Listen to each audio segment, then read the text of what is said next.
Time is an agreement. Can we change it? Should we change it? I'm Jeffrey Daugherty.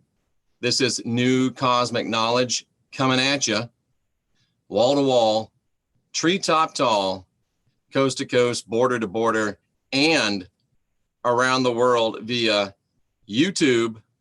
So glad that you're here. The Gospel Truth Army, the NCK crowd. We appreciate every one of you. I hope you caught the morning mantra this morning.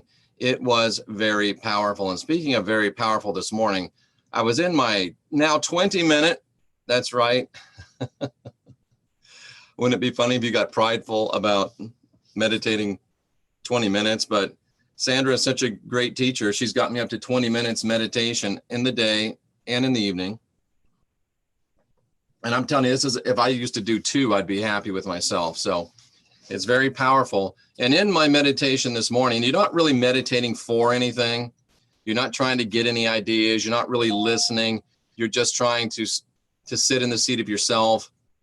You're trying to kind of externalize, and you're just trying to separate and notice and observe. But I was given, hello Topper, I was given a very strong hit this morning about what we hold in our hearts. And I shared with you on the morning mantra about holding peace. And I think holding peace is very important. Sandra said she wants to hold joy today. You can hold anything, but the fact of the matter is you'll hold something. And I suggest that you choose what to hold and that you hold on to it in your intention, and you can set your whole life. And, Sandra just doesn't teach meditation. She talks about when you get up in the morning before you meditate, you don't check your email, you don't get on your cell phone, and you reserve it as a sacred time. You do your meditation, and then after that, you don't go pick up your cell phone, you don't go pick up your email. Then you go and you do some quiet time where you're setting an intention and your meditation, for the day. So she's very holistic in her teaching, very holistic in her presentations.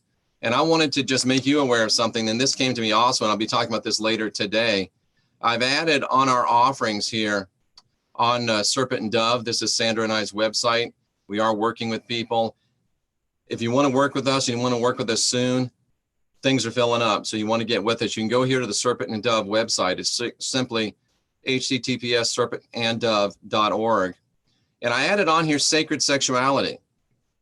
We're going to help you discover how to manifest and move into your twin flame spirituality. We're also going to teach you how to maximize any relationship. And for those of you that are truly committed in a truly spiritual relationship, we can introduce you to the powerful alchemy of sacred sexuality. But we're not going to do it for dabblers. We're not going to do it for the merely curious. We're talking about people that are committed and people that are truly spiritual. Sandra also specializes in narcissistic, psychopathic, and sociopathic recovery work. So I just wanted to mention that to you. And I'll be doing starting a study today. It's going to blow your mind. I'm going to be talking about the alchemy of semen retention. That's right. And it's going to be powerful stuff. So I'm encouraging you to, if you want to get help with that, let us know. And stay tuned later on today for some really interesting and really powerful stuff that we're going to be talking about today. And I mean, it's just another day in paradise here at New Cosmic Knowledge. But one of the other hits I got today in meditation, and really, I don't want you to think that meditation is where you're sitting there waiting for insights, because you're not. But a lot of times when you get quiet and you get separated, and then as soon as you're done meditating, these things start popping into your mind. But I was also struck with the idea of time. And time, I'm convinced, isn't real. And in fact, today I was my second 20-minute long meditation last evening and this morning, and it went by like that. I felt myself slip out of time. It was weird because the thought came to me, and you're trying to identify thoughts and just let them go when you're doing. I forget the style of meditation we're doing. I wrote a paper on it. I think it's Vinyasa meditation. You're just letting your thoughts go. You're not focusing on them, but I felt myself slip out of time, and I felt it. And I'm like, oh, I slipped out of time, because Sandra says if a thought comes, just identify it and let it go. So I thought I slipped out of time.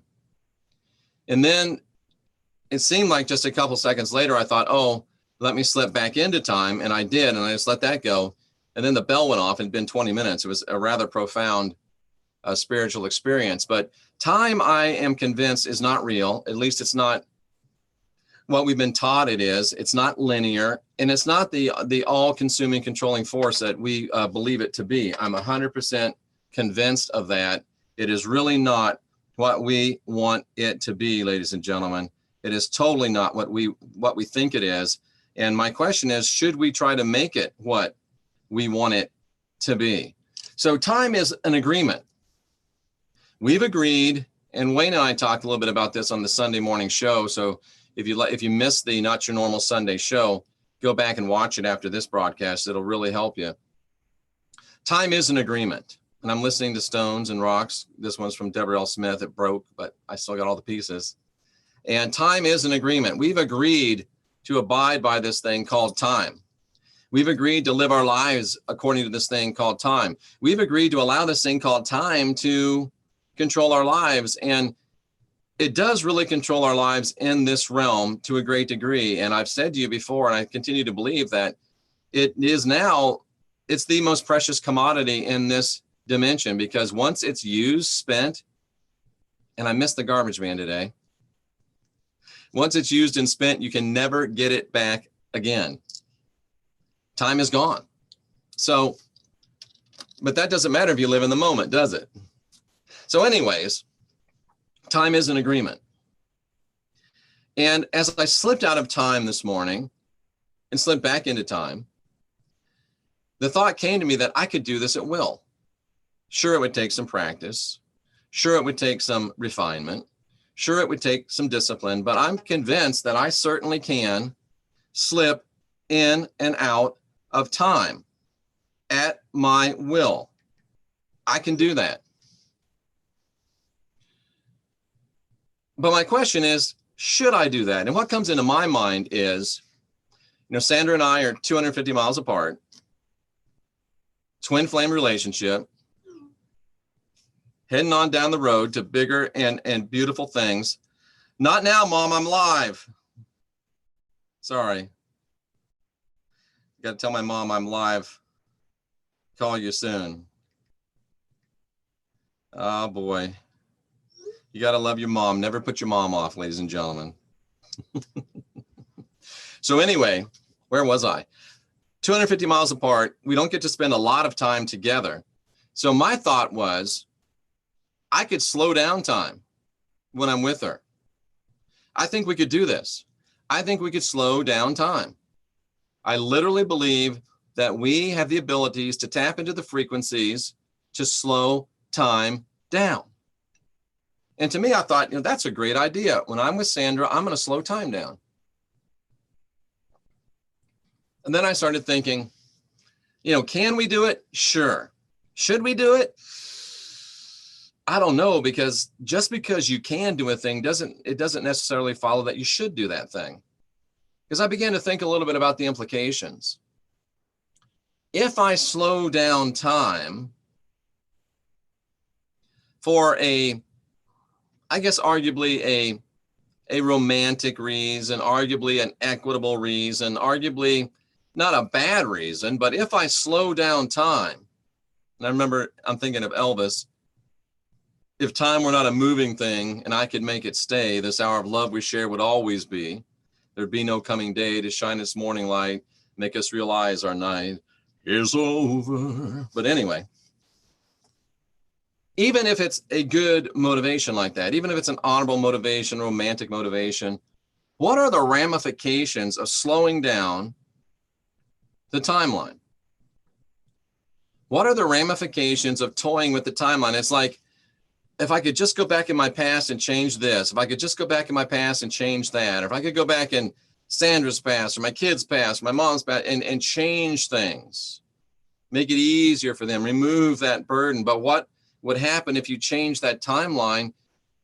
You could very well upset the things that happened and ruin your present. You could walk, oh, I'm going to change this to help Sandra. You come back to this time and she's not there anymore.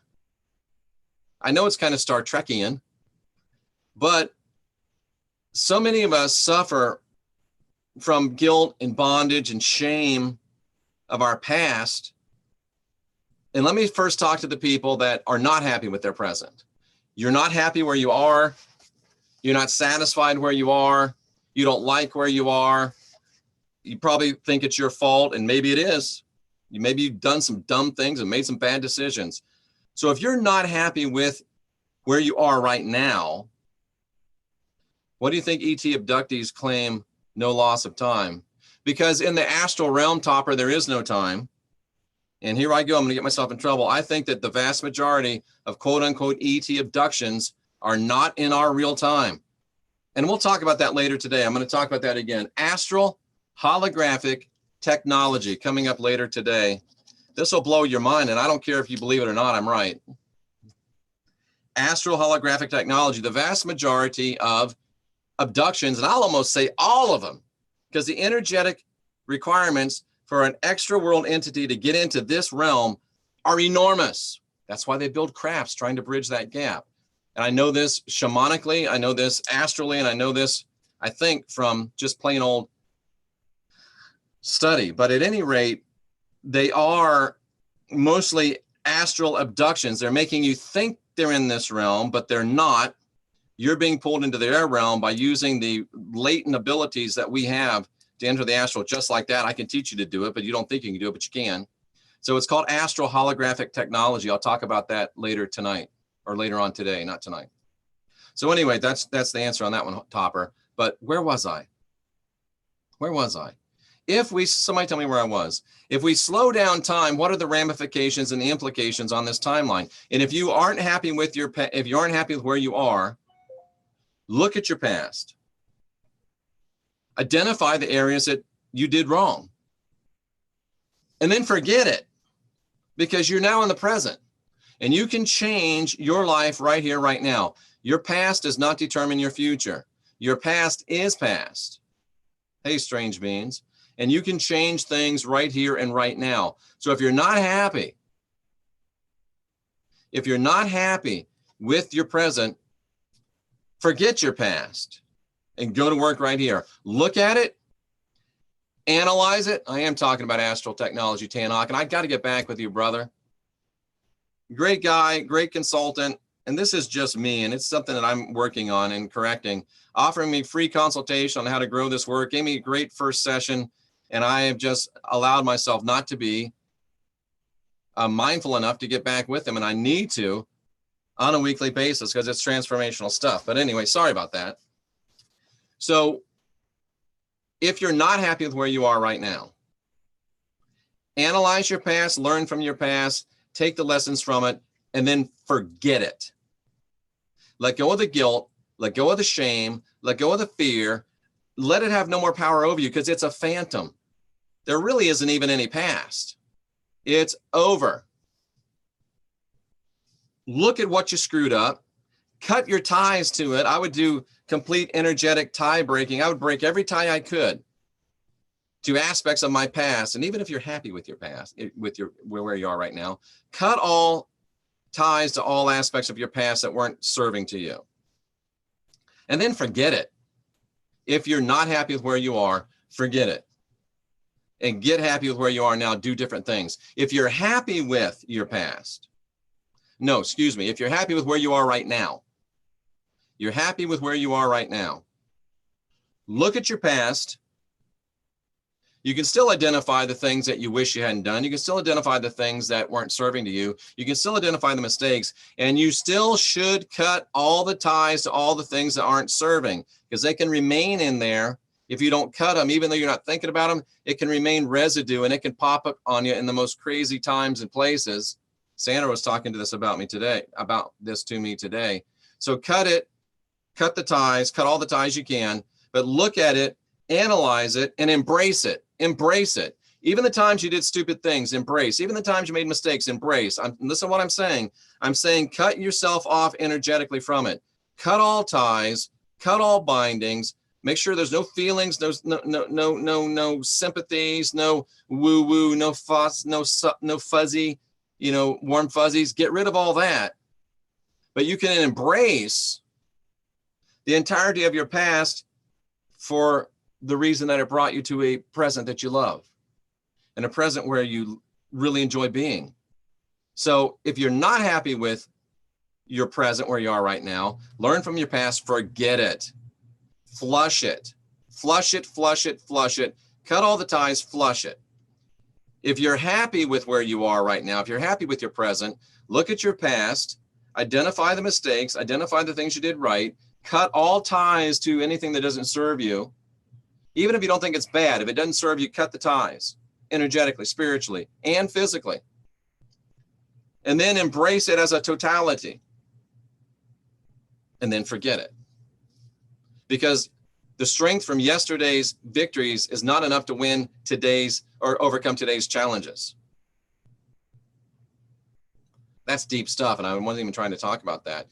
But as we talk about time and can we change it, it's almost like going back and trying to meddle with your past. Because if you like where you are and you went and changed something in your past, it could very well change your present. And that would be really bad.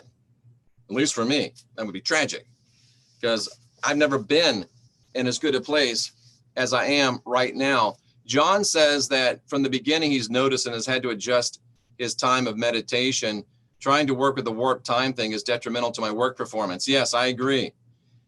You cannot, you can change your past. And I work with people to change their past. You don't change your past, but you change your perception of the past.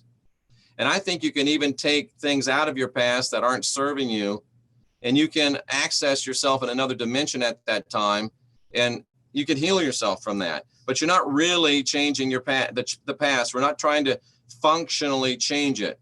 We're just trying to change our perception of it so it serves us instead of mastering over us. So anyway, can we change time? Yes. Should we change time? Not your past for sure, unless you're doing it for a therapeutic and with therapeutic ends. I do that all the time, every day, analytical mind, LIFETRACK, repair, and analysis. Go to jeffreydarty.com. Get your MYSTECH. Get your MYSTECH. Change your life. Ormus, flying off the shelves, get that. Good stuff. Should we change it? I don't think so. Or should we? Because if I'm slowing down time in order to maximize the limited time I currently have with Sandra, am I risking affecting a timeline that for me is just about dead solid perfect? Not just about, it is. Yeah, there's some annoyances. Minor annoyances, really. So time is an agreement. We've agreed to abide by this time. We've agreed to abide by this thing with this thing.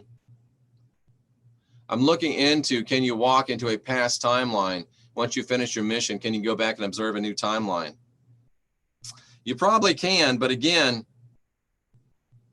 where would you be coming back to? And I'll tell you straight up, I'm not willing to vacate this timeline. No way, no how. It's too good. So yes, time is an agreement. It is an agreement that we can change, I believe. It is an agreement that we can alter, I believe. And I just haven't got my mind wrapped around yet, should we, because I'm not sure of the energetic or the practical ramifications of changing or altering time. Time seems to be speeding up, says Wendy. So I'm willing to listen. I'm willing to have you weigh in and give me your feedback and your perceptions, your opinions of what you think we should do as far as changing time. If we speed it up, why would you if you're just letting it go? That's true. If you're taking the position of the meditator and you're sitting in the seat of yourself and watching, observing, why would you feel the need to manipulate? Ooh, you know what that is? Thank you, Sandra D. And thank you for the great practice of meditation, because wanting to change time, wanting to slow it down or speed it up is really a service to self, and it's ego driven. I want, oh, I want to spend more time with Sandra. That's me. I want to spend time. And to be that egoic, to think that I'll change time and risk ramifications that I don't even understand, yeah, that doesn't seem to be really, really smart to me. I would like to slow it, but does it? Yeah, like I said, Tanok, time is the most valuable currency because it's the only commodity that once spent, you never get it back. Or do you? Can we make more time? And there again, we start talking about the alchemy of time. Maybe we need to talk more about this. Sandra and I are going to start doing 2 shows a week. We're going to do our first one on Thursday, and then next week we'll be doing Tuesday and Thursday.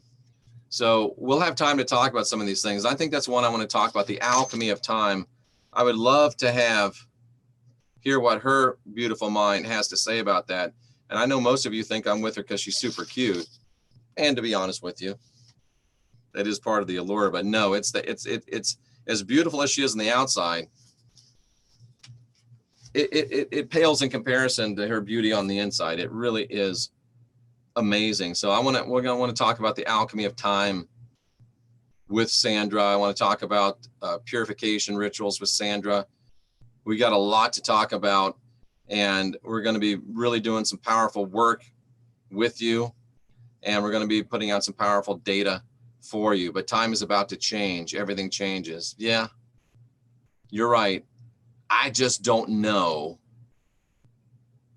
if I'm willing to risk tinkering with this awesome timeline I'm on by tinkering with this awesome timeline that I'm on. Just some thoughts about the alchemy of time. Can we do it? Sure we can.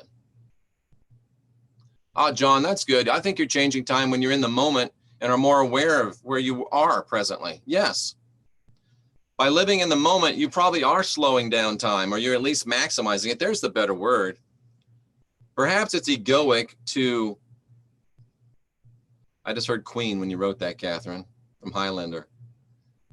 Who wants to live forever? Maximizing time is probably a much higher calling and a less egoic desire than manipulating time.